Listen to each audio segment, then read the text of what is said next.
Assalamualaikum warahmatullahi wabarakatuh. Pada pertemuan kali ini kita akan membahas materi yang baru, yaitu materi getaran, gelombang, dan juga bunyi. Untuk materi ini saya jadikan satu, mengingat waktu kita yang terbatas untuk semester ganjil ini, sehingga di sini saya mengambil materi yang sekiranya penting saja untuk kita pelajari. Langsung saja ya. Untuk yang pertama kita masuk bahasan tentang getaran. Di bangku SMP dulu kalian sudah pernah mempelajari tentang getaran. Nah, apa itu getaran? Getaran merupakan gerakan bolak-balik pada suatu benda dalam selang waktu tertentu melalui titik kesetimbangannya. Jadi, benda itu bergerak bolak-balik melalui titik seimbang atau titik setimbang. Benda dikatakan bergetar dalam satu kali getaran penuh, yakni dari titik awal dan kembali lagi ke titik awal tersebut. Nah, untuk lebih jelasnya, kita ambil contoh saja langsung pada gerakan bandul sederhana. Kalau misalkan di sini bandul itu pada posisi diam, maka di sini bandul itu tentu saja pada posisi B ini. Nah, kemudian di sini bandul itu kita simpangkan dulu sampai di titik A. Kita tahan, jangan dilepaskan dulu. Nah, terus kemudian di sini ketika kita melepaskan bandul, maka bandul itu akan berayun. Nah, ketika dia berayun, maka akan terjadi yang namanya gerakan bolak-balik dari titik A kemudian menuju B, kemudian menuju C, kembali ke B, kembali lagi ke A, dan seterusnya ke B, ke C, dan seterusnya. Nah, di sini bandul itu melewati titik B. Titik B tadi adalah titik kesetimbangan. Nah, di sini satu kali getaran penuh adalah saat benda bergerak dari titik A, B, C, B, A. Jadi kalau dia mulainya dari A tadi simpangannya, maka yang disebut satu getaran itu jika dari titik A, B, kemudian C, B, dan kembali lagi ke titik awal di titik A. Begitu juga kalau misalkan dia mulainya dari C, maka di sini satu getaran itu dari C, B, A, B, C. Berarti C ke B, B ke A ke B, dan kembali lagi ke C. Titik B merupakan titik setimbang. Jarak dari titik B pada selang waktu tertentu disebut dengan simpangan.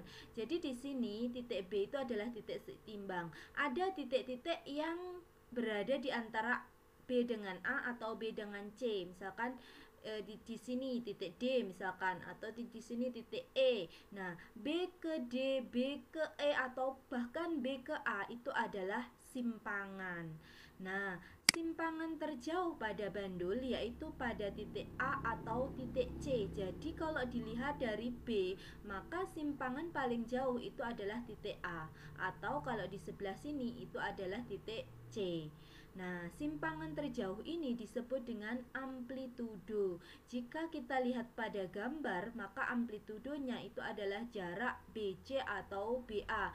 Jadi simpangan terjauh atau amplitudo itu jarak antara titik B, titik setimbang, dengan yang simpangan paling jauhnya, B ke A atau B ke C. Nah, itu adalah satu getaran, kemudian amplitudo atau simpangan terjauh. Kalau misalkan di sini itu setengah getaran, maka kita kalau mulai dari A berarti ke B kemudian sampai ke C itu setengah getaran. Kalau A ke B saja berarti itu hanya seperempat getaran. Sudah? Nah, terus kemudian selanjutnya adalah periode dan juga frekuensi. Pada getaran, kalian akan mengenal periode dan frekuensi. Apa itu? Nah, kita lihat periode dulu. Merupakan waktu yang dibutuhkan suatu benda untuk melakukan satu kali getaran. Jadi di sini benda tadi itu kan melakukan satu kali getaran. Nah, waktunya itu berapa sekon atau berapa detik. Nah, waktu untuk melakukan satu kali getaran itu namanya periode. Periode ini satuannya adalah sekon. Simbolnya periode itu adalah T besar. Kemudian kalau frekuensi itu merupakan banyaknya jumlah getaran dalam satu sekon. Satuan frekuensi itu adalah Hertz atau disingkat Hz. Jadi berkebalikan dengan periode. Kalau frekuensi itu adalah banyaknya getaran dalam waktu satu sekon. Berarti satu sekon atau satu detik itu terjadi berapa getaran? Nah, itu disebut dengan frekuensi. Simbolnya dari frekuensi itu adalah F, kecil ya. Nah, terus selanjutnya langsung saja di sini ada gerak harmonik sederhana. Di sini gerak harmonik sederhana itu adalah getaran yang jumlahnya itu tetap setiap detiknya. Kalau misalkan detik pertama dia terjadi 10 getaran misalkan, maka di sini detik kedua itu juga 10 getaran. Sudah? Nah, di sini saya berikan contoh untuk sistem bandul sederhana dan juga sistem pegas. Kalau misalkan sistem bandul sederhana seperti yang contoh tadi, misalkan dari titik 1 dia menuju titik 2, kemudian menuju titik 3, kembali lagi ke 2, kembali lagi ke 1, kembali ke 2 dan seterusnya. Maka di sini itu kalian akan mengenal bahwa periode dan frekuensi itu dipengaruhi oleh faktor, yaitu yang pertama, kalau periode itu persamaannya sama dengan 2pi dikalikan akar L per G. Kalau frekuensi itu seper periode ya, berarti seper 2pi akar G per L dibalik. Nah, kalau kita lihat yang mempengaruhi periode dan frekuensi itu adalah L dan G. Apa itu L? L itu adalah panjang tali, sedangkan G itu adalah percepatan gravitasi. Jadi di sini yang mempengaruhi besarnya periode dan frekuensi itu adalah panjang tali dan juga percepatan gravitasi. Berbeda dengan bandul, kalau pegas di sini kita lihat.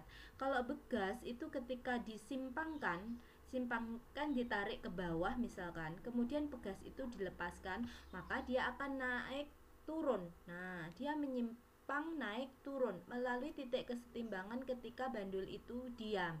Nah, di sini kalau misalkan periodenya itu kan sama dengan 2pi akar M per K. Kalau frekuensi itu adalah seper 2pi akar Km per M. Nah, berarti yang mempengaruhi periode dan frekuensi pada pegas itu adalah M dan K. M itu apa? M itu adalah massa benda, sedangkan K itu adalah tetapan gaya pegas. Jadi di sini massa benda itu adalah massa yang dikaitkan di bagian bawah dari pegas, sedangkan K itu adalah konstanta atau tetapan dari pegas tersebut. Sudah? Nah, itu tentang getaran. Selanjutnya, bicara tentang getaran itu tidak dilepaskan dari bahasan gelombang. Nah, apa itu gelombang? Gelombang itu adalah getaran yang merambat. Jadi di sini bedanya, kalau gelombang itu ada merambatnya seperti itu. Gelombang terjadi disebabkan oleh adanya sumber getaran. Pada perambatannya, gelombang merambatkan energi gelombang, namun perantaranya itu tidak ikut merambat. Jadi di sini medium atau zat perantaranya itu tidak merambat atau tidak berpindah, hanya energinya saja. Gelombang dapat memindahkan energi dari satu tempat ke tempat lainnya tanpa memindahkan medium yang dilaluinya. Misalnya ombak laut. Jadi ombak laut itu di situ dia memindahkan energi, makanya ombak laut itu bisa membuat tebing pantai itu mengalami abrasi seperti itu. Nah, sedangkan medium airnya itu tetap dia tidak dirambatkan. Sudah? Jadi itu seputar gelombang. Kemudian selanjutnya ada jenis-jenis gelombang. Di sini berdasarkan beberapa kriteria. Yang pertama berdasarkan medium perambatannya. Ada 2 jenis gelombang, yaitu gelombang mekanik dan gelombang elektromagnetik. Kalau gelombang mekanik, gelombang itu membutuhkan medium untuk merambat. Jadi kalau tidak ada medium, gelombang itu tidak bisa merambat. Contohnya pada gelombang bunyi. Seseorang dapat mendengarkan musik atau suara karena gelombang bunyi itu merambat melalui udara sampai ke telinga. Kalau tidak ada udara, maka di sini bunyi itu tidak bisa terdengar. Jadi kalau misalkan di ruang hampa seperti itu, maka kalian berteriak sekeras apapun, maka teman kalian itu tidak bisa mendengarnya. Kalau gelombang elektromagnetik itu gelombang yang tidak membutuhkan medium dalam perambatannya.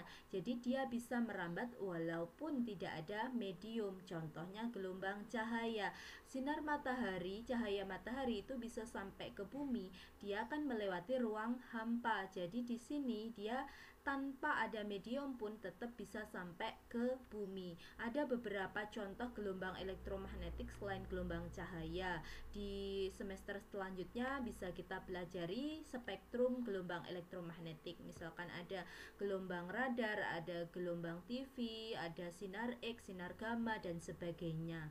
Itu kita pelajari di pertemuan semester depan. Terus kemudian yang kedua adalah jenis gelombang berdasarkan amplitudenya.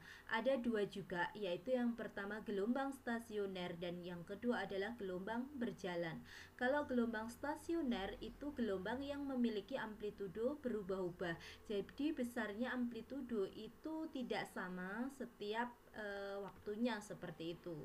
Kalau gelombang berjalan itu gelombang yang memiliki amplitudo tetap. Untuk gelombang stasioner dan gelombang berjalan itu sebenarnya ada penjelasan lebih lanjutnya, tetapi di sini tidak saya sampaikan mengingat keterbatasan waktu dan juga masa pandemi karena materinya yang cukup banyak.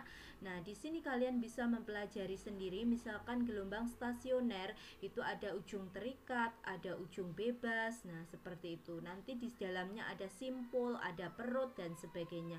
Begitu juga untuk gelombang berjalan. Silahkan bisa mencari sumber-sumber yang lain. Kalau misalkan kalian pas berada di rumah, kemudian kalian tidak ada kerjaan misalkan, nanti kalau misalkan ada pertanyaan bisa ditanyakan ke saya. Sudah? Terus kemudian yang ketiga itu berdasarkan arah rambatnya. Nah, di sini ada gelombang longitudinal dan juga gelombang transversal. Bedanya apa? Yaitu kalau gelombang longitudinal itu gelombang yang arah getarannya sejajar dengan arah rambatnya. Jadi kalau sejajar misalkan di sini arah rambatnya itu mendatar, maka di sini arah getarannya itu juga mendatar. Jadi dia sejajar. Dalam satu gelombang longitudinal terdiri dari satu regangan dan satu rapatan. Jadi kalau misalkan digambarkan, bentuk gelombang longitudinal itu terdiri dari rapatan dan juga renggangan. Contohnya adalah gelombang bunyi atau gelombang suara di udara, itu termasuk gelombang longitudinal. Sedangkan gelombang transversal adalah gelombang yang arah getarannya tegak lurus dengan arah rambatnya. Jadi kalau misalkan arah rambatnya itu dia mendatar, maka arah getarannya itu adalah vertikal atau tegak. Nah, di sini itu contohnya adalah gelombang tali. Ketika tali digerakkan ke atas dan ke bawah, misalkan digetarkan seperti itu, maka di sini gelombang tali itu merambat secara mendatar atau horizontal. Nah, di sini ketika tali digerakkan ke atas dan ke bawah, arah dari getarannya itu kan tegak lurus. Bukan tegak lurus, arah getarannya itu kan vertikal, tetapi arah rambatnya itu horizontal. Jadi dia arah rambat dan arah getarnya itu adalah tegak lurus. Itu adalah gelombang transversal dan longitudinal. Di sini saya mempunyai gambarnya. Jadi kalau misalkan tadi gelombang longitudinal itu kan terdiri atas rapatan, ini yang rapatan, ini renggangan. Ini rapatan, ini renggangan. Jadi kalau misalkan untuk gelombang longitudinal, satu gelombang itu terdiri dari satu rapatan dan satu renggangan. Itu untuk longitudinal. Beda dengan transversal. Kalau transversal dia terdiri dari bukit gelombang dan juga lembah gelombang. Kalau misalkan satu gelombang berarti dia terdiri dari satu bukit dan satu lembah. Sudah? Nah, terus kemudian selanjutnya adalah tadi kalian sudah mengenal gelombang transversal atau longitudinal. Di sini kita gambarkan satu gelombang tadi itu dengan gambar. Misalkan kita akan mempelajari panjang gelombang dan cepat rambat gelombang. Yang pertama panjang gelombang. Panjang gelombang atau panjang satu gelombang itu adalah terdiri dari satu puncak bukit dan satu lembah bukit. Satu lembah maksudnya. Nah, di sini berarti kalau misalkan contohnya adalah gelombang transversal. Ini adalah gelombang transversal, ini adalah bukitnya, ini adalah lembahnya. Kalau satu gelombang berarti satu bukit, satu lembah, berarti panjang satu gelombang mulai dari sini sampai di sini, maka itu adalah satu atau disebut dengan panjang gelombang. Nah, di sini bisa juga misalkan satu gelombang itu dari puncak bukit ke puncak bukit berikutnya, atau dasar lembah ke dasar lembah berikutnya, itu juga merupakan satu gelombang. Kalau di longitudinal tadi satu gelombang itu adalah satu rapatan dan satu renggangan. Nah, kemudian yang selanjutnya adalah cepat rambat gelombang. Seperti yang sudah kita ketahui tadi, gelombang itu kan merambat, berarti dia bergerak. Kalau dia bergerak berarti dia mempunyai kecepatan. Kecepatan rambat atau cepat rambat gelombang adalah jarak yang ditempuh suatu gelombang tiap sekonnya. Secara matematis cepat rambat gelombang dirumuskan sebagai berikut. Jadi cepat rambat gelombang itu adalah V simbolnya.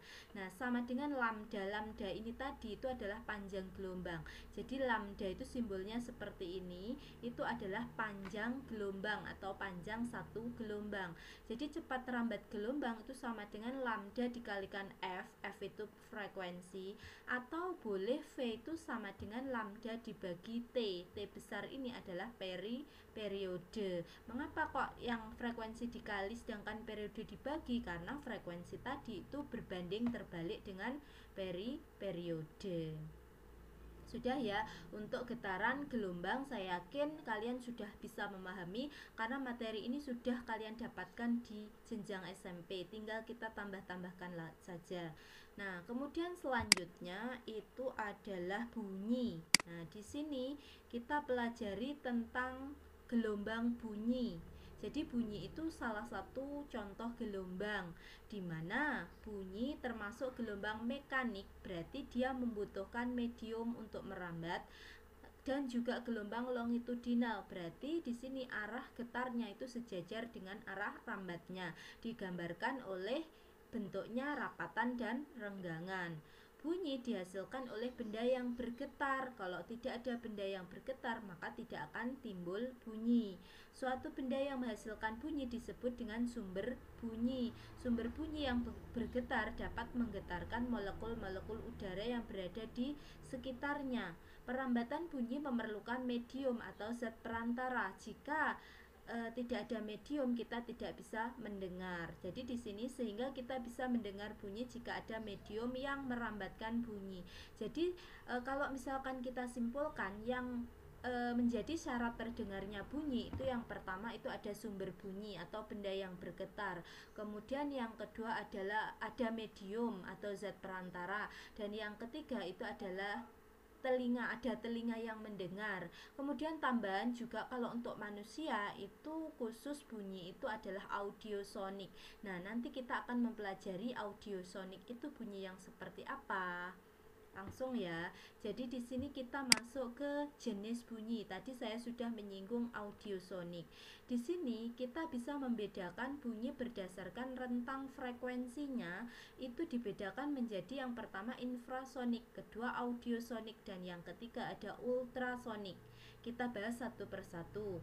Infrasonik dulu, yaitu gelombang bunyi yang memiliki frekuensi kurang dari 20 Hz. Jadi dia kecil sekali frekuensinya. Contoh yang bisa mendengar itu adalah jangkrik dan juga anjing. Sedangkan audiosonik itu gelombang bunyi yang memiliki frekuensi antara 20 sampai 20.000 Hz. Di sini itu frekuensi ini yang bisa didengar oleh telinga manusia. Jadi kalau misalkan tadi syarat terdengarnya bunyi oleh manusia itu karena bunyi itu adalah audiosonik. Jadi 20 sampai 20.000 Hz. Sedangkan ultrasonik itu gelombang bunyi yang memiliki frekuensi lebih besar dari 20.000 Hz. Hewan yang dapat mendengar adalah contohnya lumba-lumba dan kelelawar. Jadi ini frekuensinya sangat tinggi. Itu adalah ultrasonik. Kemudian selain itu jenis bunyi itu bisa kita kenal ada gaung, ada gema. Mungkin kalian sudah sering mendengar tentang gaung dan juga gema. Yang pertama kita bahas dulu tentang gaung. Gaung itu disebut juga dengan kerdam. Adalah jenis bunyi pantul yang sebagian datang bersama dengan bunyi asli. Jadi kalau gaung dan gema itu kita sudah membicarakan bunyi pantul. Jadi kalau bunyi itu menghadapi suatu penghalang, misalkan dinding, itu dia akan dipantulkan. Jadi di sini gaung dan gema itu termasuk bunyi pantul. Tadi kita kembali lagi ke gaung. Ketika kita berada di ruangan yang besar dan tertutup, kemudian ada dinding yang jaraknya cukup jauh dari sumber bunyi. Kemudian kalau kita misalkan membicarakan atau mengeluarkan bunyi atau suara, maka di sini bunyi itu dipancarkan, kemudian dia akan dipantulkan oleh dinding ruangan. Bunyi pantul tersebut datang terlambat dan hanya sebagian yang bersamaan dengan bunyi asli, sehingga menyebabkan bunyi asli tidak terdengar secara jelas. Contoh, mungkin kalian pernah berada di sebuah ruangan yang besar atau di gedung yang besar, kemudian di sini kalian mengatakan sebuah kata, misalkan bola gitu. Nah, nanti di sini ada yang mengikuti bola la la la. Nah, seperti itu. Itu adalah gaung. Jadi di sini biasanya di gedung-gedung pertemuan yang besar itu untuk menghindari gaung itu diberi peredam bunyi yang terbuat dari spons atau mungkin terbuat dari karpet. Nah, sehingga tidak terjadi yang namanya gaung. Sudah? Nah, terus kemudian yang selanjutnya ada gema. Kalau gema itu bunyi pantul yang datang setelah bunyi asli. Contoh, ketika kalian naik gunung, kemudian di sini kalian menjumpai sebuah tebing di sekitar lereng, kalian coba berteriak sekeras mungkin. Nah, nanti yang terjadi itu seakan-akan kalian mendengar ada suara tiruan dari kalian. Nah, di sini suara itu terdengar kembali dengan cukup jelas. Misalkan kalian tadi membicarakan bola secara keras, maka di sini seperti ada yang menirukan. Kenapa? Karena bunyi yang kalian keluarkan dari indera kalian itu dirambatkan, kemudian dia menabrak dinding tebing dan dipantulkan kembali lagi ke kalian, didengar oleh telinga kalian. Jadi itu adalah gema. Nah, bicara tentang bunyi pantul, contoh gema tadi, mungkin kalian akan menjumpai contoh soal seperti ini. Di sini ada orang yang berteriak, kemudian di sini suaranya itu dipantulkan oleh tebing, kemudian dikembalikan sampai ke orang tadi. Jadi dia terjadi gema. Seorang mengucapkan dua suku kata. Jadi di sini dua suku kata ya, beda dengan satu suku kata. Setelah selesai mengucapkan suku kata kedua, datanglah bunyi pantul dari suku kata pertama. Jadi di sini yang dipantulkan itu masih yang suku kata pertama. Di sini dalam 2 sekon diucapkan 2 suku kata. Berarti untuk satu suku kata itu kan 1 sekon saja. Kalau misalkan di soal yang lain itu tidak terdapat penjelasan 2 suku kata, ya berarti waktu yang diketahui itu adalah untuk 1 suku kata. Nah, berarti waktunya di sini 2 sekon, maka di sini untuk 1 suku kata itu adalah 1 sekon. Hitung jarak orang terhadap tebing. Jika diketahui cepat rambat bunyi di udara itu 340 meter per sekon. Nah, untuk menjawabnya kita menggunakan konsep gerak lurus beraturan. Kenapa? Karena di sini ketika di sini bunyi itu dihasilkan, maka dia akan bergerak sampai ke tebing. Dia akan menempuh jarak dari orang ke tebing. Berarti S sama dengan V dikalikan T. Nah, tetapi di sini bunyi tadi kan dipantulkan, dikembalikan, sehingga bunyi itu mengalami 2 kali jarak atau menempuh 2 kali jarak orang ke tebing. Maka di sini tidak lagi S sama dengan V kali T, tetapi S sama dengan V kali T dibagi 2 atau setengah dari V kali T. Jadi S itu setengah kali V kali T, dimana V tadi 340, T-nya tadi karena yang terdengar bunyi pantul itu suku pertama, maka di sini kita pakai yang 1 sekon saja. Berarti ketemunya setengah dari 340, berarti adalah 170 meter. Sudah bisa dipahami ya untuk contoh soalnya. Kemudian yang terakhir, nah terakhir ini adalah efek Doppler. Mungkin di sini kalau di SMP dulu kalian belum pernah mempelajari tentang efek Doppler. Ini baru disampaikan di jenjang sekolah menengah atas atau sekolah menengah kejuruan. Nah, efek Doppler ini ditemukan oleh ilmuwan bernama Christian Johann Doppler. Efek Doppler ini menjelaskan fenomena yang berkaitan dengan pergerakan sumber bunyi terhadap pendengar yang relatif satu sama lain dan menyebabkan frekuensi yang didengar berbeda dari frekuensi yang dihasilkan oleh sumber bunyi. Jadi terjadi relatif akibat dari sumber atau pendengarnya yang bergerak. Contoh sederhana di kehidupan kalian sehari-hari, ketika sebuah ambulan membunyikan sirene bergerak mendekati seseorang yang sedang berdiri di bahu jalan, maka bunyi akan terdengar makin tinggi. Ketika ambulan tersebut bergerak menjauh, maka bunyi sirene terdengar akan semakin kecil. Jadi di sini yang bergerak itu kan ambulannya sebagai sumber bunyinya. Maka ketika sumber bunyi itu bergerak, baik itu mendekati maupun menjauhi pendengar yang ada di pinggir jalan tadi, maka terdengarnya bunyi sirene itu akan berbeda. Semakin sumber tadi mendekati pendengar, maka kan ambulan itu terdengar frekuensinya tinggi. Begitu sebaliknya, kalau ambulan itu menjauhi pendengar, maka di sini frekuensi sirine sumber bunyi itu menjadi semakin lemah. Persamaan yang mengakomodasi fenomena tersebut itu adalah seperti ini. Kalian bisa melihat persamaannya, persamaan efek Doppler. Jadi kita mengenal ada FP. FP itu frekuensi yang didengar oleh pendengar yang sampai ke pendengar. Kalau FS itu frekuensi yang dipancarkan oleh sumber. Itu satuannya semuanya adalah hertz. Kemudian VV itu adalah kecepatan bunyi di udara. Nah, di sini nanti ada VP dan VS. VP itu adalah kecepatan pendengar. Jadi di sini pendengar itu apakah bergerak atau diam? Kalau diam berarti VP-nya 0.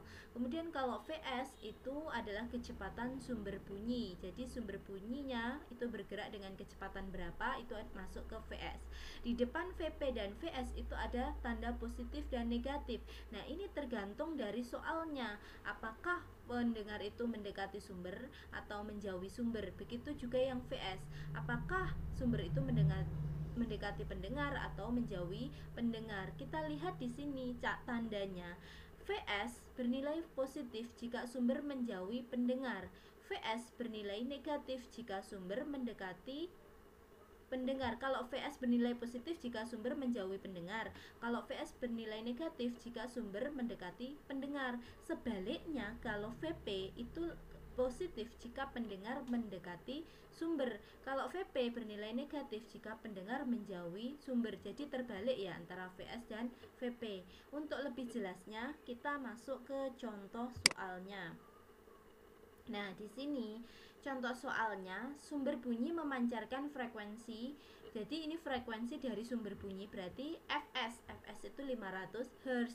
Saling mendekat dengan pendengar, berarti pendengar mendekati sumber dan sumber mendekati pendengar. Berarti kalau sumber mendekati pendengar, maka di sini Vs-nya negatif. Sebaliknya kalau pendengar mendekati sumber, maka di sini Vp-nya positif. Kecepatan sumber bunyi berarti Vs 40 meter per sekon. Dan kecepatan pendengar berarti Vp 50 meter per sekon.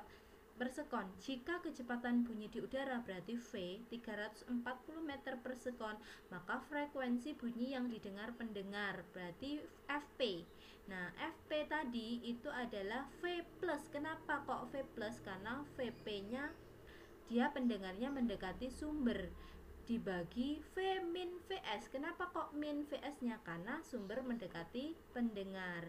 Kemudian baru dikalikan Fs. Kita masukkan angkanya, ini 390 itu didapat dari 340 ditambah 50 ya.